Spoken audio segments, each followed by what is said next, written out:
Taste the Daily. திருவண்ணாமலையில் தீப கார்த்திகை தீபத்தை ஒட்டி மலை உச்சியில் பக்தர்களின் ஹரோஹரா முழக்கத்துடன் மகா தீபம் ஏற்றப்பட்டது.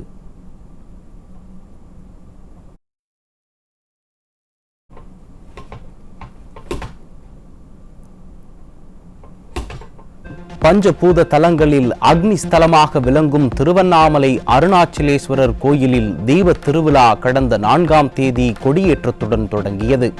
விழாவின் முக்கிய நிகழ்வுகளில் ஒன்றான பஞ்சரதங்களின் தேரோட்டம் செவ்வாய்க்கிழமை நடைபெற்றதை அடுத்து விழாவின் முக்கிய நிகழ்வான மகா தீப திருவிழா நடைபெற்றது.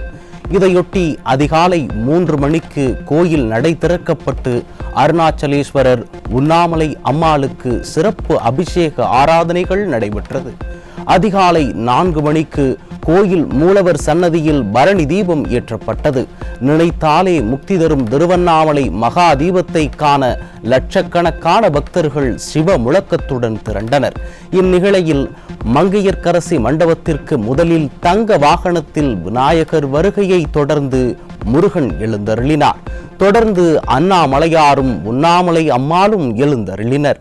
இதையடுத்து அர்த்தநாரீஸ்வரர் எழுந்தருளிய பிறகு கோயில் பின்புறம் உள்ள 2668 அடி உயர மலையின் உச்சியில் 350 கிலோ எடை கொண்ட கொப்பரையில் 4500 லிட்டர் நெய்யுடன் 1500 மீட்டர் காடா துணியில் தயாரிக்கப்பட்ட திரியை பயன்படுத்தி மாலை 6 மணியளவில் மகா தீபம் ஏற்றப்பட்டது.